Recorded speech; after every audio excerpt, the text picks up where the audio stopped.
Hello everyone, this is Yu Tsai. Welcome to Let's Talk. I am so excited today for my guest. She has been on television and you may know from Bravo's show Top Chef and season 11. And she didn't think that was painful enough. She came back for season 14. I've been watching her, following her career, and I am a huge fan because of all the different background that we can relate to each other, as well as her turmoil and where she's at right now. And we're actually neighbors, so we're really close. And I want her to come on the show today to give us a little bit of education about her journey, as well as what's going on in the food industry. So welcome. Thank you for joining me today, Shirley. Hi, thank you for having me. So where are you right now? Home.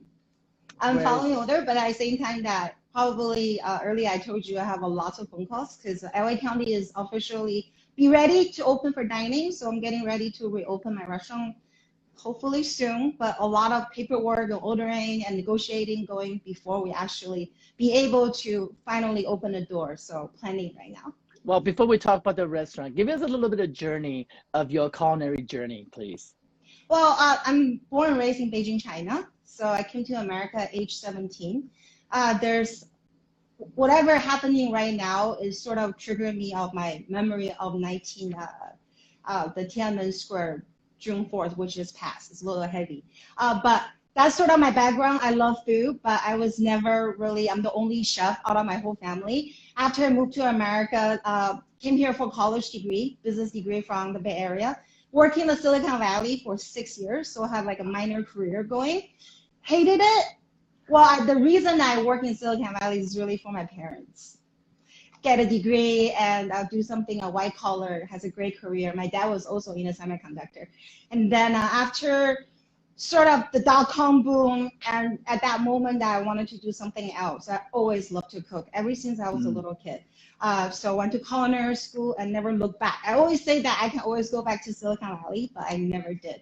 But who inspired you in your life that made you want to get into the kitchen? Were you always in the kitchen when you were young?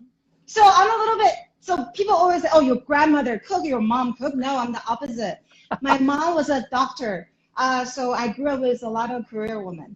My grandmother was the foreign ambassador for Red Cross, and she has a long story. I mean, like she's Chinese American, educated in America, went back to China in 1949 for the new China, and then grandpa got through in jail because he's Chinese American. So we will have another 10-hour show just based on that. But I'm a true Chinese American, sort of circular migrant since the 1990s. The first generation was my great grandfather, but then my great grandfather from my mother's side also came from a long history of, like from it's a famous family. My grandmother had a famous last name from China. Wow. But she was the one that actually educated me. She brought the world to me through food, because she was a foreign ambassador for Red Cross when I was young. So every time when she traveled to somewhere, she always bring back food and tell me a story about it. So, and then she also made me ask for them in English. So I know how to say spaghetti. Like before I know how to say 炸酱面, I know how to ask ice cream before I can say 冰激凌. So, and then I also knew Coca-Cola's from America. And then Switzerland has best chocolate. So that's all from my grandmother. So because of that, I have a very picky palate as a little kid, and not any food can sort of satisfy my palate. And then growing up, I had nanny cooking for me every single meal.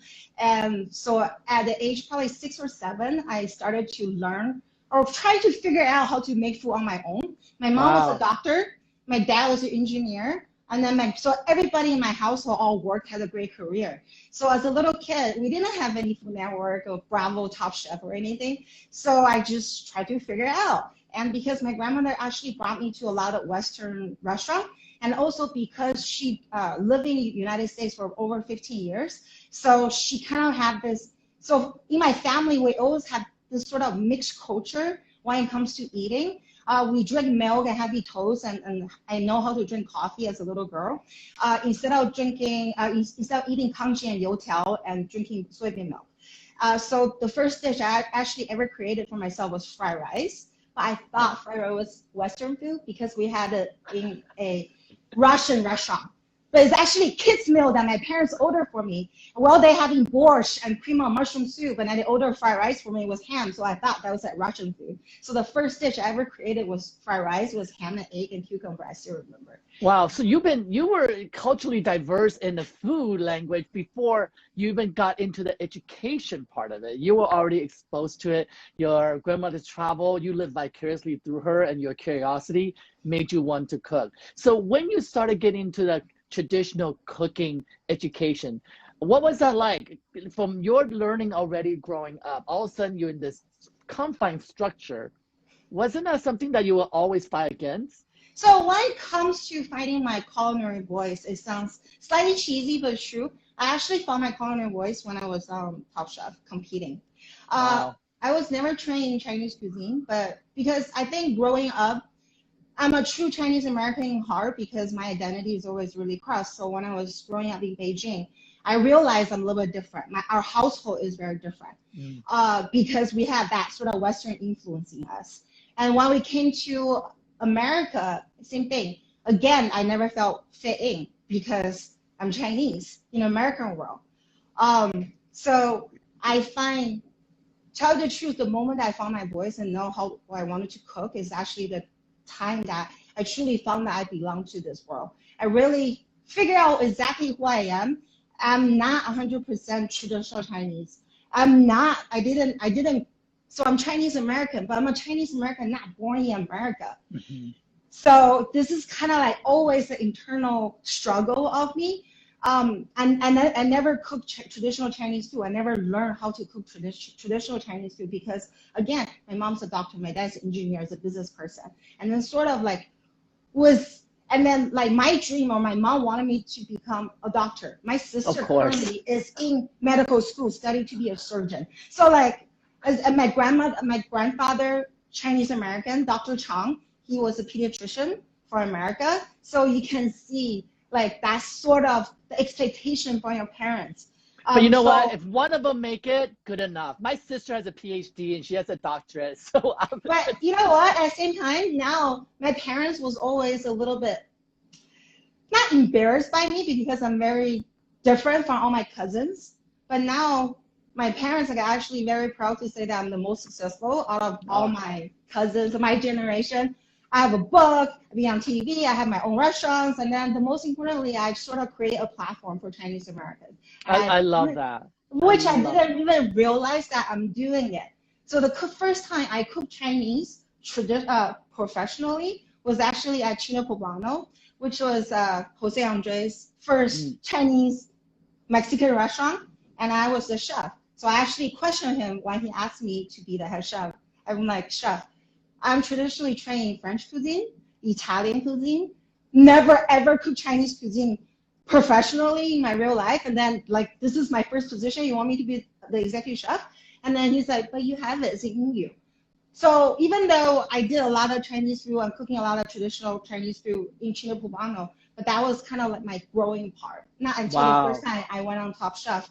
Because I'm Top Chef, like, it's real competition. This is not a fake competition. A lot of people always think Top Chef is just like another show that everything's made up. No, you have 5 minutes to think about your quick fire challenge. That's 5 minutes. Sometimes you only have 10 minutes to think about your elimination challenge. You have to come up with menu and shopping list in that 5 minutes. That's all real time. So what do? You cook on your instance.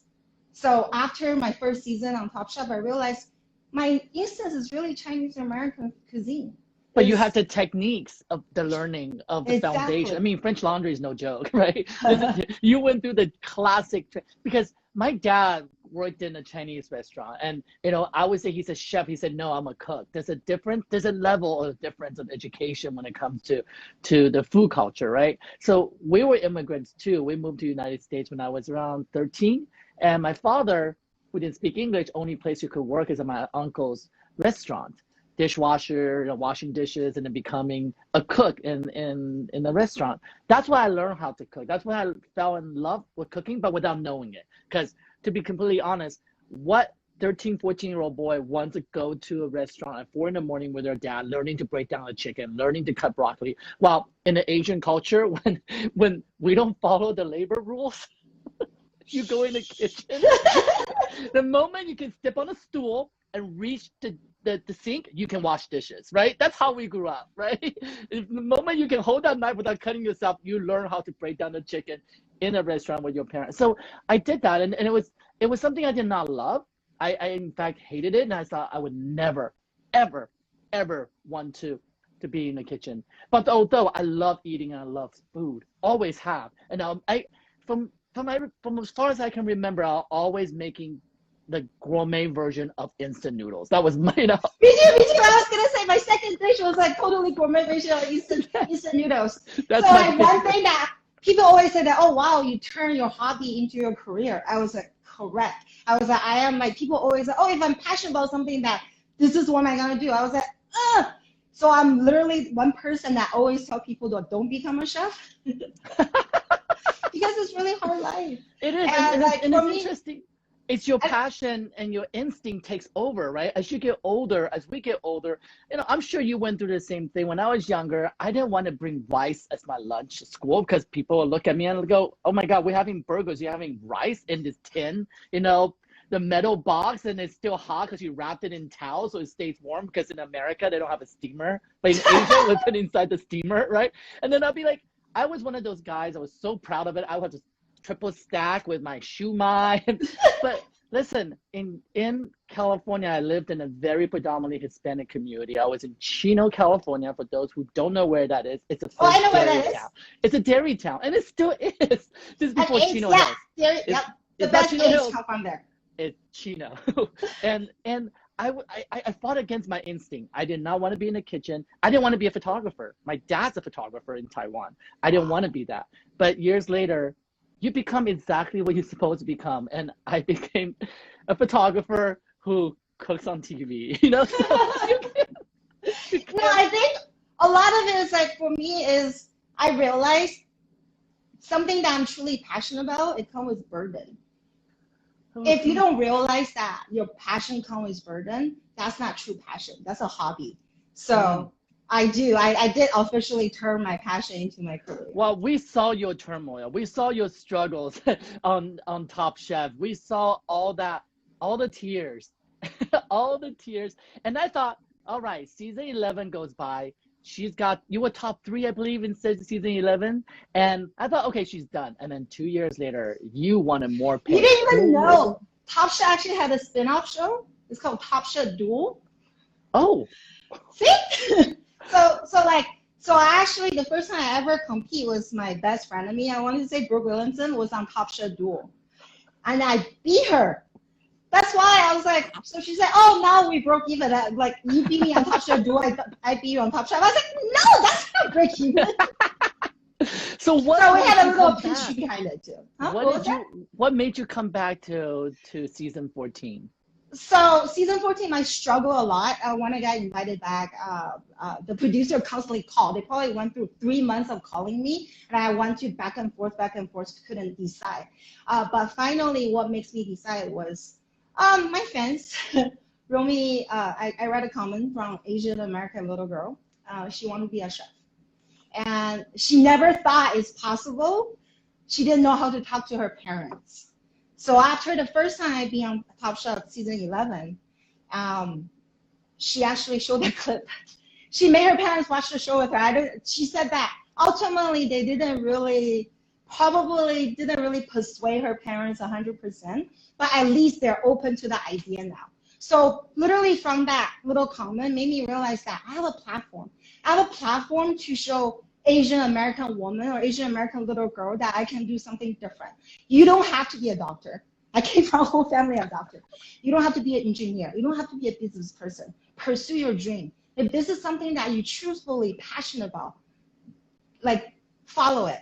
But you have to realize it's going to be it's not going to be easy. Anything to be a trailblazer is going to be hard. But it's interesting in our Asian culture that our older generation really need to see something actually evident in order to persuade them, right? Culturally, just that way. Even when I was studying wildlife biology, I graduated in wildlife biology. That was my degree, and I wanted to be a doctor as well. And I went through all that. And when I told my parents the same thing, I said, I think I want to go to art school because somebody told me I was really good in it and I should try. Then, long story short, I ended up getting a scholarship to go to Art Center Pasadena for full-time, full ride. But when I tell my parents was not the type of parent that were breathing down my shoulder, I had to have good grades. Because they gave up on me at the age of 6. They were just like, oh, forget it. This guy is never going to go to college. I was the middle child. A- is B. No, I was a problematic child in Asia. They just like went from one school to the other. Private school kicked me out. Nobody wanted to take. I was rambunctious. I was too hyper. I guess if I was born now, then they would put me on every single Ritalin and every single drug they can put me on. I was that crazy when I was a kid. But I like to call that creativity. It's being creative. So when I told them, they couldn't understand why I would make that decision. And the craziest thing happened that week. The article in the Chinese newspaper landed on my dad's desk. It was a picture of a Taiwanese student who just got awarded for best car design of the year for Ford Taurus. And it was designed from the program from Art Center Pasadena.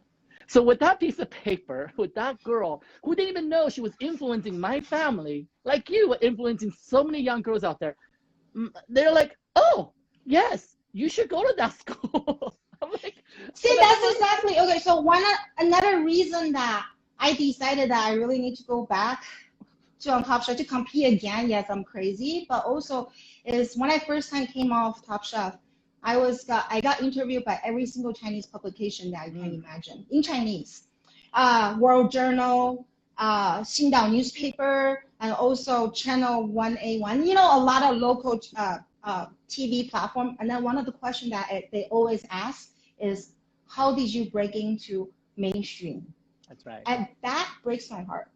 That breaks my heart that ourselves, Chinese Americans, putting ourselves into non-mainstream.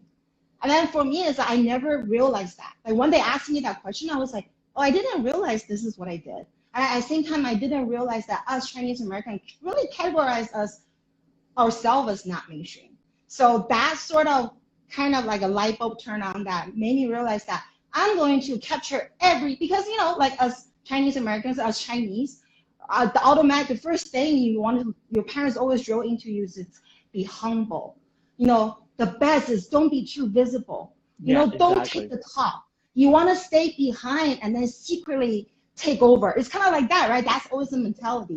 They never said that. They always said they will always shoot the bird on the branch. So don't ever be the bird on the branch, right? This is like the thing that we grew up with. So that's probably the struggle that I had. But then ultimately, I'm like, you know what? We need to see more of us on the platform. We need to be more visible. That's why I decided that not only I'm going to go back on Top Chef, but any other television, whatever opportunity that I have, I'm not going to no. I'm still a chef before a celebrity. But at the same time that I realized that to be visible is such a great platform for us to have a voice, to influence. So that's why that, sure, I'll take every single opportunity to be visible. But it's so good to realize that, because when I got into reality television, it's around the same time you were doing the first seasons of Top Chef. And when I got into it, I was on CW. And it was such a confounding experience for myself, because I was recognized automatically right away. Here's somebody different on American mainstream television, on a show that millions of people watch. I have to honestly say, I didn't realize what an impact it had on so many different cultures in society. The moment I did 1 year of that, Asia Next Top Model, Germany Next Top Model, Global Top Model show started calling. And then when I realized, wait a minute, they're calling me not just because I'm on the show, they're calling me because I'm Asian and I can have a point of view and I can come from a point of view that inspire other Asian people. It became a whole different ballgame. It became responsibility. It became awareness, what show I want to be on. And a lot of people ask me this question all the time. You already did American Next Top Model. Why would you go to China to do the iSupermodel version? And why did you go to Singapore to shoot a Southeast, Asia version of Asian Next Top Model? And for me, it was because where are you going to define me the most, right? If I'm going to have a voice as an Asian American, I want a voice in Asia as well. I think that's more resounding, right? That spreads like wildfire. Yes, because people don't realize Asian Americans are different. They don't. Yes, I'm Chinese, but I'm Chinese American. That's the difference. But I have to say, we think versus a traditional Chinese from China is very different. What we represent is very different. and then culturally we learn different things. But I have to say is that every single press asked me that year, why did you come back?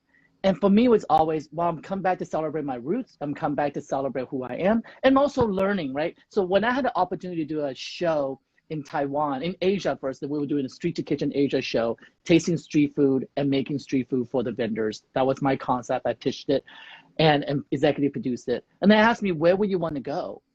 And unequivocally, I said, Taiwan. They're like, you don't want to go to Thailand where there's a lot of food. You don't want to go to bigger countries. I said, no, the little island of Taiwan is where I was born. And that's my heritage. And guess what? I don't know all of it. I need to learn. So this is my education. And what an incredible journey that was for me. I went from the south to the north and revisit my old high school, visit my grandmother who was 100 years old. I haven't seen for over 20 some years. It was incredible. And that's when you really get to learn who you are. And when you come back, understanding who you are in America and understand what truly Asian American means and knowing your platform has a voice, that's when it becomes purposeful, right? And that's why we're here. And that's why we're talking. And that's why if we can inspire others to have that courage to not think that we are minority and not to think that we are second-class citizens, because many years we've been taught that, and not to think that you have to hide your voice and blend in, because I refuse to blend in.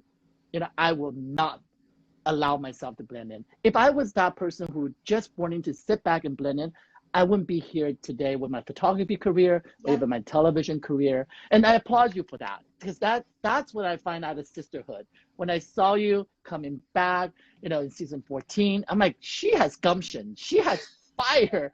And not only that, the cuisine that you were making, by season 14, you truly were embracing the Asian part of it and the technique from the French Laundry and all this.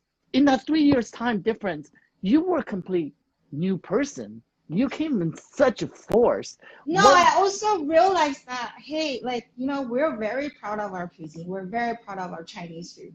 Like, I want to say, for me, I don't cook authentic, traditional Chinese food. I don't cook anything from that A region of China. What I create is Chinese American, more like a California style Chinese modernized food. It. Modernized. But listen.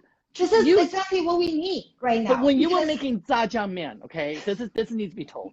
When the top chef, the judges ask you, what are you making today? You're like, I'm making jjajangmian. I fell on my chair. I was like, this is the most simplest cuisine that everybody in a household makes. She's taking this common food and elevating it and actually going to make it on Top Chef. That was awesome, because all of a sudden, can I tell you, restaurants like Pine Crane, the places that I go to that modernized Taiwanese food, would never have put that on the menu today if it wasn't for someone like you put that food on the map. Truly. I mean, like, I pretty much went on Top Chef to do everything. A lot of, like, especially the second time around, I realized that even though I know a lot of cuisine, I cook French, Italian, and Mexican cuisine. Like, my probably strongest is probably my French cuisine. Wow. But the second time being on Top Chef, only thing I'm going to cook is Chinese. Because I want people to realize that, hey, a lot of different cuisine had a moment already. Filipino cuisine, Japanese, Korean, other Asian cuisine had a moment. Like, Chinese restaurant is the most popular ethnic restaurant in America, but we never had a moment. Like, people always kind of like forget about us. So I want to modernize that. At the same time, just kind of like, hey, remind people that, hey, we're here, we're still here, we're Chinese American food. Like, I made the hardest decision during my finale in Mexico. I did a tasting menu of 6 courses of completely Chinese. Cannot even source the ingredient properly, but it doesn't matter, because I really want people to see Chinese food can be comparing side by side with fine dining or French cuisine, Italian cuisine. You think of anything, we're just as complex and just as prestige.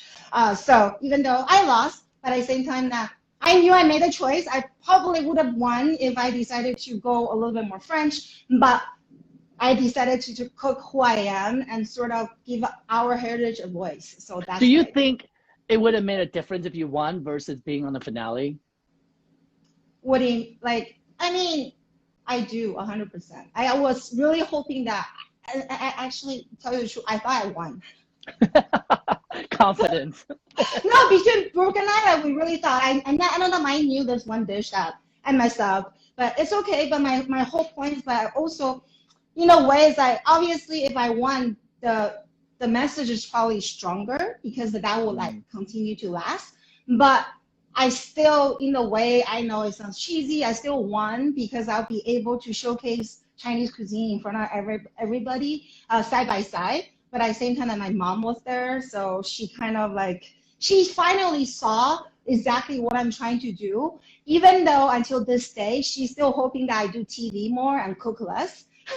But she finally admitted that, like, and then she definitely realized that I'm very talented. Cooking was my calling, and then this is going to be my tool, sort of like passing on my message to the world. And it's really that, hey, like, be true to yourself. Don't be afraid of yourself. A lot of times we don't know who we are yet, so we're afraid of who we are or who we ultimately become, and we're different. But it's okay. This is who we are.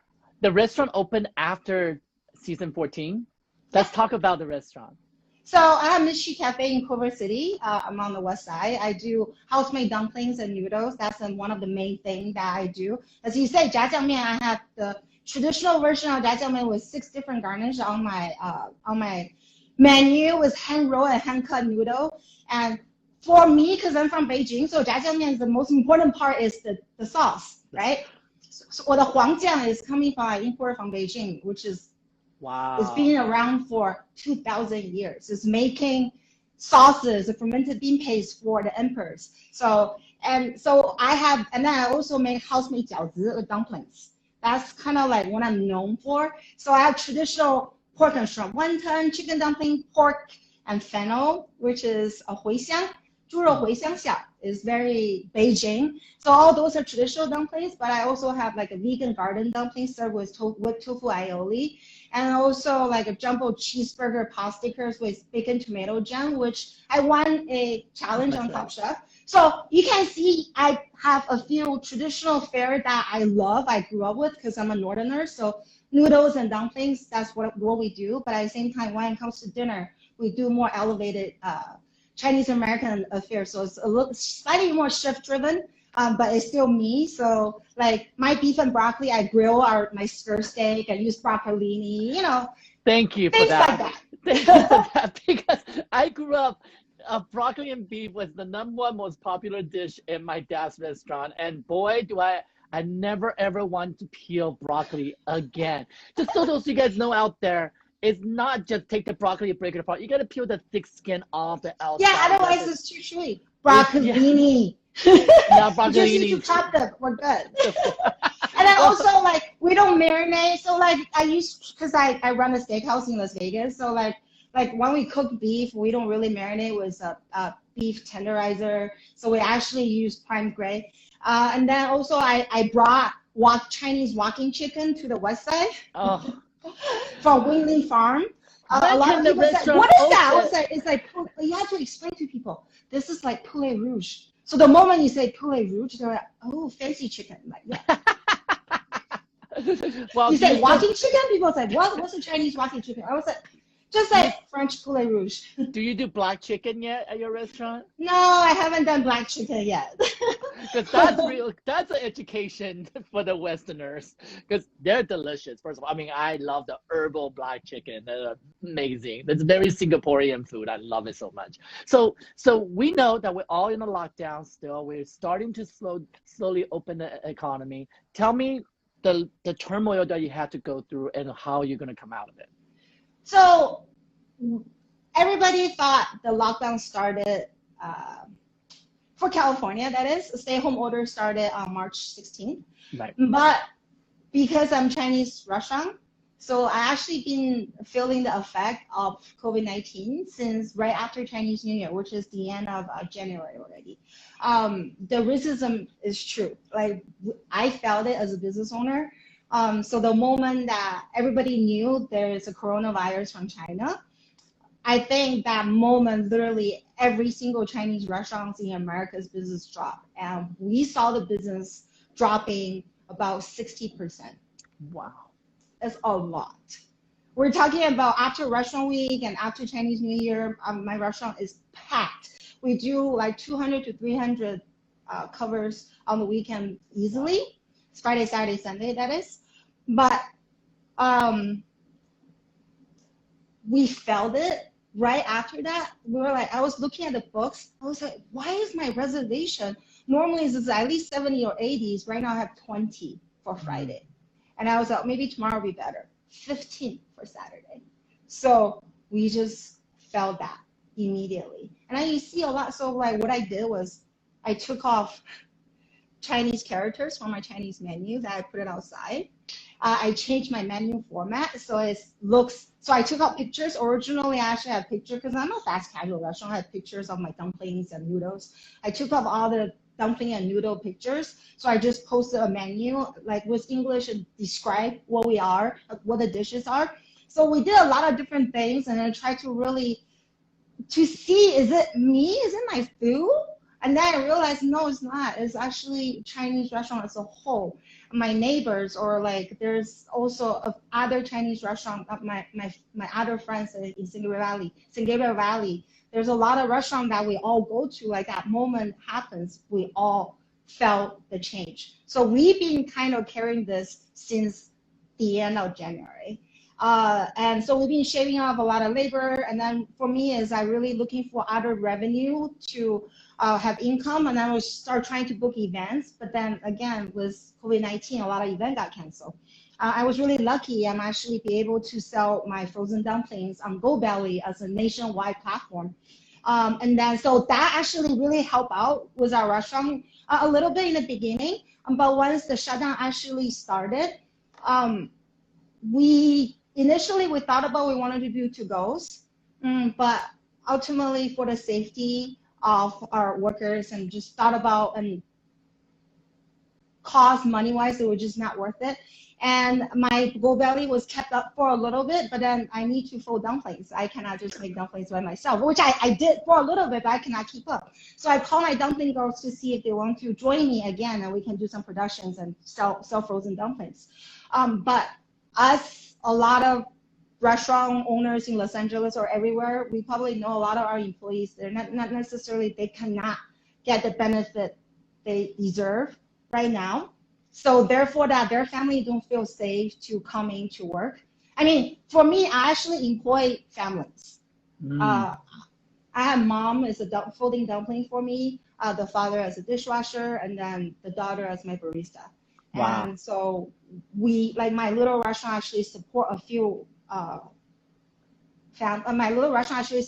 support a few families, but during this time, their safety is I feel is the most important thing. So I asked them if they want to come out to help out work, or they would like to stay home. And then every single one of them, because public transportation and everything else, and also they live in very small quarters with a lot of their family members, so they didn't feel safe, and I didn't want to really make them work. Therefore, that after probably 2 weeks into this whole stay-at-home order, then we stopped selling on GoBelly because I sold out all my reserves.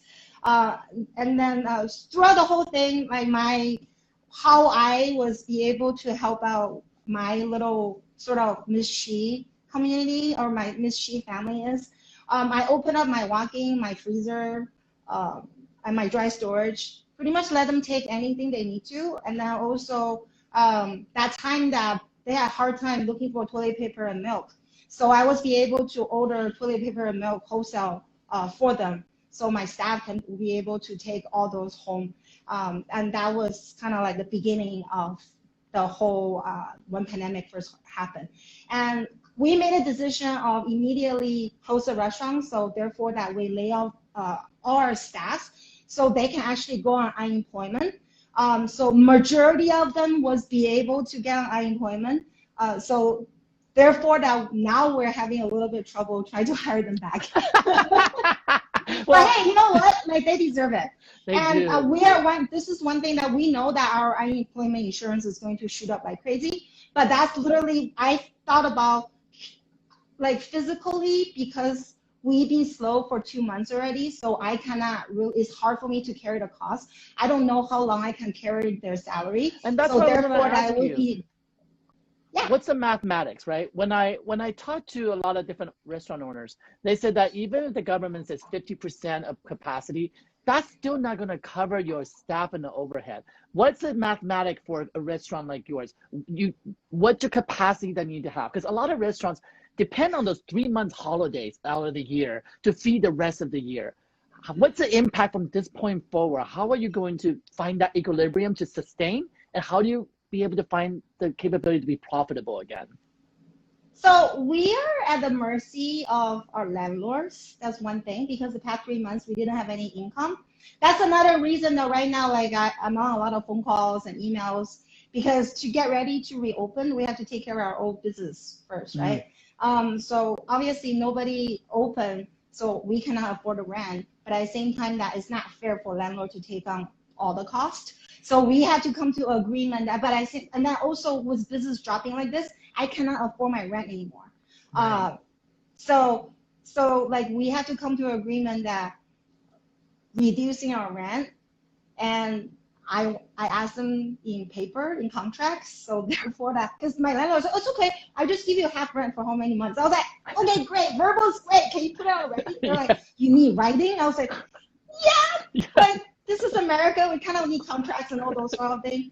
We're not going to be profitable for a really long time, even though, so for me to get ready to reopen, not only we're changing the capacity, but at the same time that our business model, we really have to come back and revisit them. For example, I'm creating meal kits for people to take home. You only do minimum cooking. We prep everything, but you still be able to enjoy the restaurant quality food, but you cooked it yourself. I think that might be a really big direction that everybody going to. Is kind of like all those like prep meals that they send to your house, but then this is actually by a restaurant. Then like for me, I'm developing packaging that you just need to cook one thing and everything else is already just need to reheat. So you still have that feel, but it's freshly cooked at home. And then also I feel like restaurant prepared food is going to be really big, and then also drinks and to go cocktails and all that. So I don't know, tell you the truth, I'm very anxious about our future. I feel like everybody's sort of all tapping into this I know world, not just restaurant industry, but like real estate. All of us. Everybody, salons, hair salon, you know what I mean? Like all retail, all services, everything all around it connected. We're all in a very different world now. So what can we do just to be better and then to really facing the challenge incoming? So like I'm doing everything I can to prepare, reading as much as I can, all the guidance and getting all the loan in place and ordering all the PPE, which thank you very much. I know like we're going to talk about masks in a little bit, how you are supporting our industry as well. So, but to tell you the truth, I'm like very like open with you that I really don't know. I'm very anxious. When we're stay at home, I was really anxious because knowing that our business is not open, everybody's business is not open. Now, sort of, we're in the process of reopening. I'm anxious too because I don't know what's going to happen. And because every chef that I've interviewed here, they come from Michelin star chefs to just cooks in a small mom and pop place in Silver Lake. The struggles are real for everyone, but everybody's capability or adjustment varies, right? So like Anaka, for example, who closed for a month and a half and decided to do takeout. She was able to figure out to do takeout, but it's still on the upper end margin, right? The numbers are still high. If you want to experience a Anaka experience, you get to, it's a Michelin star restaurant, you can experience a bento box is $45 or $38, whatever that may be, up to whatever caviar is on top, right? And then there's restaurants like the little hole in the walls who was struggling just making tacos for people to take out, but still following all the rules. I find it very interesting because it's mathematics for me. I'm trying to, I listen to them all, and we know restaurants, when you buy a restaurant or you rent out a space, you're looking at how many chairs, how many people you can fill, what the turnover is, how many people can come in and leave. And now the math is gone, and the whole math is gone. Right, if your restaurant, I don't know your neighborhood really well, I know where it is though, I don't know how much foot traffic you have, because you require that foot traffic to get a bit of that takeout, right? Yeah, and then also we're in Culver City, not just us, but we're surrounded by studios. So right now, I wanted to say 80% of people are still following stay at home. So everybody working from home right now. So you're missing all the all studio. You're missing all the people, your staples, everybody the who business work part, hard. you know, like that's like if you're doing actually daytime business, which downtown Culver City, we do a lot of downtown daytime business. Like they're not there. Our And customers the is Culver not City, there. and for the guys who don't know Culver City, it's a very modern, progressive city, has amazing art, amazing furniture stores. So there's a lot of foot traffic, a lot of, it's a combination of millennials and old generation, but it's very, very collaborative environment. But It's without retail. That's one right. thing that Culver City It is doesn't missing. have, it's Doesn't have missing the retail. It retail. has a lot of restaurants, and lots of food, and a lot of different companies, and good amount of residential, but there's no retail. So now we're feel retail doesn't really drive us much, but we're not super diverse in that sense that therefore that downtown Culver City, all the restaurants, we're struggling. You see, my friend, she has a restaurant next to the beach. She opened to go. She can kind of still support because her restaurant is kind of like the one of the only restaurant big and opening around the area. Where Culver City, 80% of restaurants, small or big. Well, first of all, downtown there's a few chain too, so they have the staying power. So they're all still open. And for me, I look at the Italian restaurant and next to my corner when they first stay at home started, he was 50% all to goes, and then he went to 35%, 25%. I was like, oh, business is better. You know, like but about 4 weeks ago, when like sort of the rule relaxed a little bit, everybody getting to reopen, he went back to 50% again because he said that he saw his business drop because every single people start doing to goes. That's another reason I decided that, you know, in my neighborhood, originally I really want to open for my community. But then I realized, I was like, I think I'm going to stay close for my employees. Wow. Well, that's a tough situation. I mean, I can't wait for the pandemic to ease and we're able to experience your food because we get to see it. I want to taste it. And I know, and when it's all clear and you need a dumpling folding help, I'm pretty good. Yeah. My hands are I'll pretty take good. on, no, I'll really take on you that because there are days that I'm go belly. Well, actually, because like when I was I'll doing work go for belly, dumplings. I'll work for dumplings. you work for dumplings? Like me and my husband will pack 5,000 dumplings a day. Like, Oh my gosh. So my aunt and uncle put their kids to school by selling frozen dumplings in St. Gabriel. So I see? know that, yeah. So like everybody from my family's side who immigrated to United States at some point own a Chinese restaurant, at some point own a bento box restaurant. So when I started cooking, all of them gave me their recipes because so all the recipes are from my Auntie Sue, Uncle Chen, I mean all of them. Again, but you have to tell people how many Auntie Sue you have. Oh yes. So when people hear me go, this is recipe from Auntie Sue, they all look like your Auntie Sue's really good at making all these recipes. Well, I have 5 Auntie Sues because in Asia the middle name is what we call them. So it's Su Hua, Su Ling, Su Mei, including my mom is actually Mama Sue, then Auntie Sue, 4 of them. So, and all of them bring a different kind of flavor and type. You should see them. Before I shot my cooking show, I had them all come over to give me like just 3 days, over 3-day weekend, to give me some lessons, what I should do. Was on TV, I got that handle. I've been doing it for 10 years. But talking about food and cooking at the same time, and in Mandarin, oh my God. I mean, sweat beads. And my mom, the funniest thing I tell you, Shirley, my mom is vegetarian. And most of my aunts are vegetarian, except for one of them. So although they made all these bento boxes over the year, they made meat, chicken, duck, they know all the recipes, they don't taste anything I'm making to tell me I'm doing it right or not because they're vegetarian. So like my mom probably goes, it looks like it needs a little bit of soy sauce. I'm like, how can you tell that it needs a little bit of soy sauce? You're not even tasting it. She goes, you can smell it. I can see it from the color. You need a little soy sauce.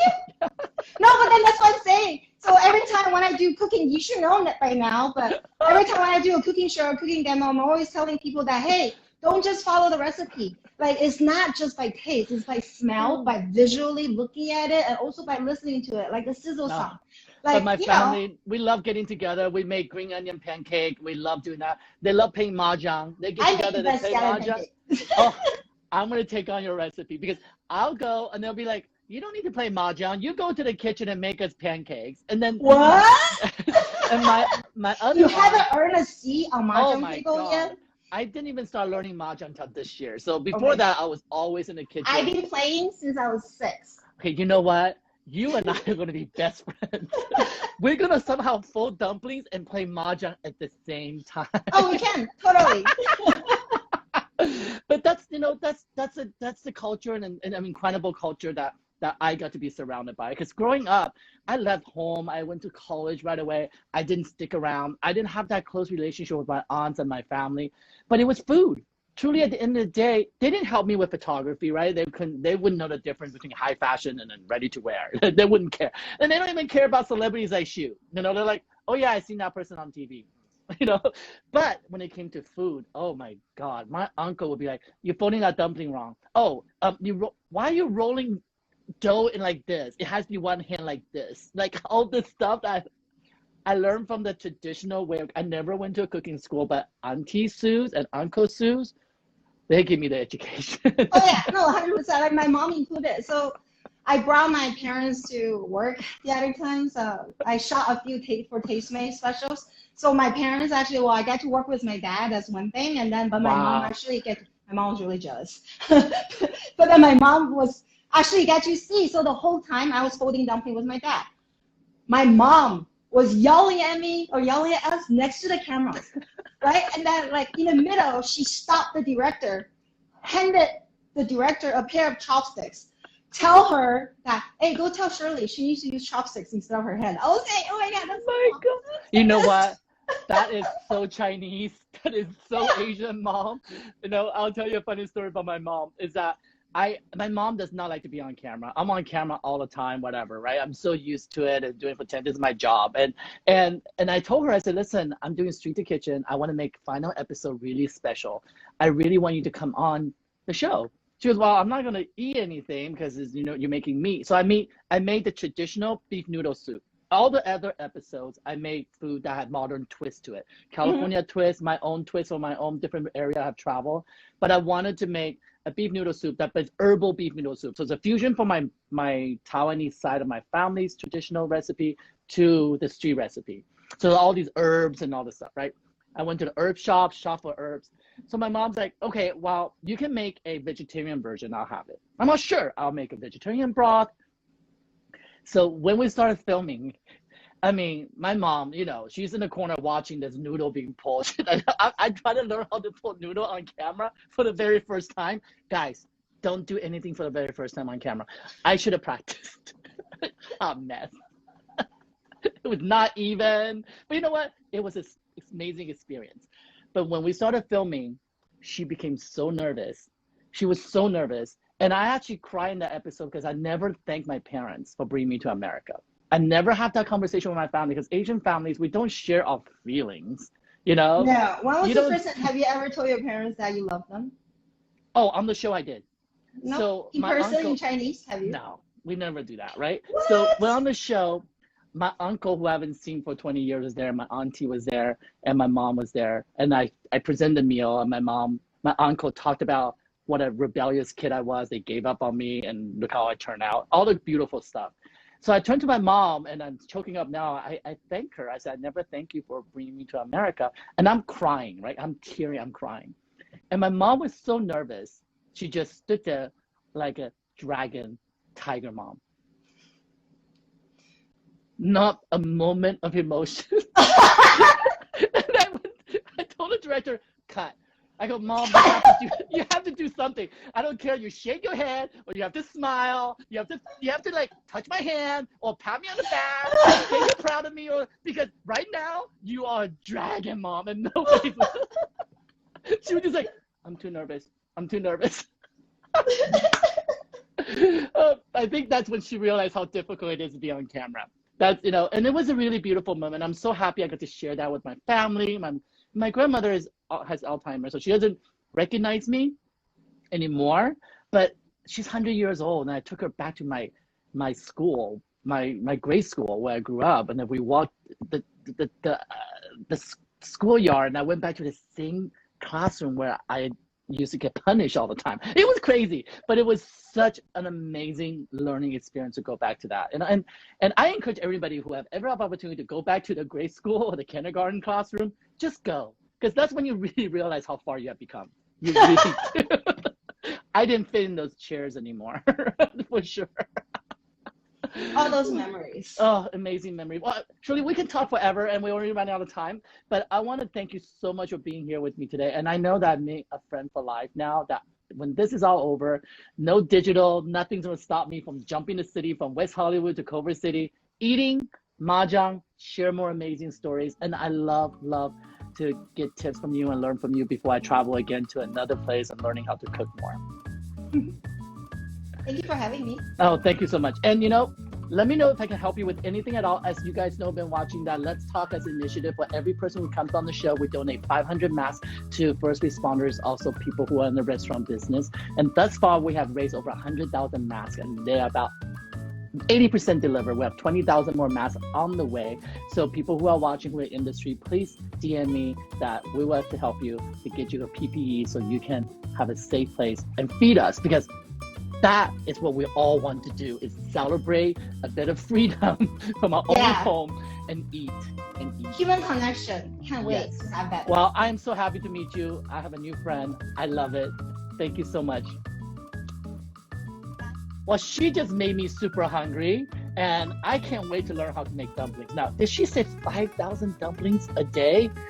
Well, I'm good, but 5,000 dumplings a day?